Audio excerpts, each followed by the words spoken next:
तो हम भी मनुष्यों ने इस शरीर को ही मैं मान लिया है, जबकि वास्तविकता यह है कि मैं इस शरीर का मालिक हूं। गाड़ी को कैसे चलना चाहिए? मालिक के अनुसार चलना चाहिए। यदि वो गाड़ी मालिक के अनुसार नहीं चलती है तो इसका मतलब यह है कि वो गाड़ी मालिक के नियंत्रण में नहीं है, तो दुर्घटना होगी।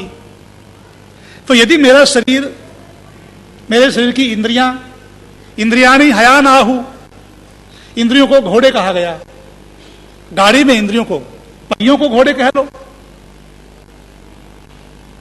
यदि मेरी इंद्रियां ठीक विषयों को नहीं देखती हैं, जैसे मैं चाहता हूं उधर नहीं जाती हैं, मेरी गाड़ी के पहिए जिधर मैं ले जाना चाहता हूं उधर नहीं जाती हैं, तो इसका मतलब यह है गाड़ी मेरे नियंत्रण में नहीं है, तो मैं गाड़ी का मालिक अच्छा मालिक नहीं हूं।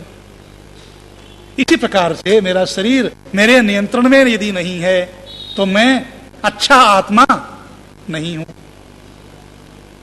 परमपिता परमात्मा इस मंत्र में उपदेश करते हैं कि मनुष्यों, तुम अच्छे आत्मा तो हो, आत्मा अच्छा ही होता है, परंतु क्योंकि तुम अपने स्वरूप को भूले बैठे हो, अपने स्वरूप को भूल गए हो, तो मैं तुम्हें इच्छा और क्षमता से युक्त करता हूं। इच्छा आत्मा की होती है और क्षमता शरीर की भी होती है और आत्मा की भी होती है, पर इच्छा केवल आत्मा की होती है, इच्छा शरीर की नहीं होती। इस हाथ की कोई इच्छा है क्या? आंखों की कोई इच्छा है क्या? अर्थात शरीर के किसी भी अंग की अपनी कोई इच्छा नहीं है, क्योंकि शरीर भौतिक है। जैसे इस पुस्तक की अपनी कोई इच्छा नहीं है, इसको मैं चाहूं तब पढ़ूं, मैं चाहूं तब बंद कर दूं, इसकी अपनी कोई इच्छा नहीं है। ऐसे ही शरीर की भी अपनी कोई इच्छा नहीं है, इच्छा शरीर के मालिक की है। जैसे गाड़ी का मालिक जहां चाहता है वहां गाड़ी जाती है, गाड़ी की अपनी कोई इच्छा नहीं है। इसी प्रकार से यह शरीर जहां आत्मा चाहेगा वहां जाएगा, इस शरीर की अपनी कोई इच्छा नहीं है। अब तक परमपिता परमात्मा इस मंत्र में वेद माता के माध्यम से उपदेश कर रहे थे कि आत्मा तुम्हें इच्छा और क्षमता के लिए प्रेरित करता हूं। अब अगले भाग में इंद्रियों को क्षमता से युक्त करने का संदेश दिया गया है। व्यक्ति कैसे श्रेष्ठतम कर्म करेगा? केवल आत्मा के द्वारा तो कर्म नहीं किए जा सकते। आत्मा को कर्मों को करने के लिए यह शरीर मिला है। बिना शरीर के, बिना अंतःकरण के, बिना बाह्य करण के, बिना कर्मेंद्रिय ज्ञानेंद्रियों के आत्मा कर्म नहीं कर सकता। आत्मा को कर्मों में सहयोग के लिए ये शरीर एक साधन के रूप में मिला है, परमात्मा की ओर से उपहार मिला है। उपहार किस लिए? मनुष्य का जीवन श्रेष्ठतम है, इसलिए ये उपहार है। तो अब इस श्रेष्ठतम कर्म को करने के लिए मनुष्य की आत्मा को इंद्रियां सहयोग करेंगी। इंद्रियां कैसी हों?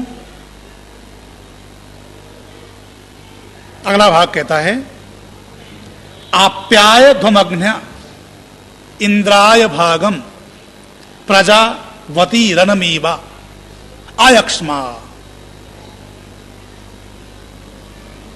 इंद्र किसे कहते हैं? आत्मा को। इंद्रिय किसे कहते हैं? जो आत्मा वाली है। इंद्रिय मतलब आत्मा वाली, आत्मा के साधन, आत्मा के अनुसार कार्य करने वाली। और इंद्र उन इंद्रियों का मालिक, स्वामी। तो इंद्रियां इंद्र के नियंत्रण में रहते हुए अपने कर्तव्यों को कैसे करें? इंद्रियां कैसी हो, गाड़ी कैसी हो, सुदृढ़ हो, अच्छी हो, कोई गाड़ी में कमी नहीं हो, गाड़ी के एक पहिए में भी पंक्चर हो गया तो नहीं चल सकेंगे। साधन है ना गाड़ी, तो गाड़ी के दोनों पहिए ठीक हों, गाड़ी के अंदर बैठने की सीटें भी ठीक हों, और जिस मशीन से गाड़ी चल रही है वो मशीन भी पूरी तरह से ठीक हो, और जिस से चलती है पेट्रोल या डीजल, जिस भी साधन से गाड़ी चलती है वो सब उसमें हो भरा पूरा। एक भी चीज की कमी हो गई, चाहे टायर में पंक्चर हो गया, चाहे पेट्रोल या डीजल कम हो गया, चाहे मशीनरी में कोई खराबी आ गई, तो यात्रा में बाधा आ जाएगी। ऐसे ही मनुष्य जीवन में मनुष्य का शरीर भी कैसा हो, सुदृढ़ हो, स्वस्थ हो और सौंदर्य से युक्त हो, अच्छा हो, निरोग हो, किसी प्रकार का कोई विकार न हो। मंत्र कहता है आप्याय धुमग्न्या इंद्राय भागम प्रजावती रनमीवा अयक्ष्मा। इंद्रियो तुम आप्याय धुमग्न्या, तुम क्या हो, अग्न्या हो। अग्न्या मतलब हिंसा न करने योग्य। घनन किसे कहते हैं, हिंसा करने को, और अघनन हिंसा न करने को। तो इंद्रियों का विशेषण यहां दिया है अग्न्या। इंद्रियों को संबोधित करते हुए कहा गया है अग्न्याओ, इंद्रियो तुम हिंसा न करने योग्य हो, अर्थात तुम रक्षा करने योग्य हो। यदि इंद्रियां गलत कार्यों में प्रवृत्त होती हैं तो वो उनकी हिंसा है।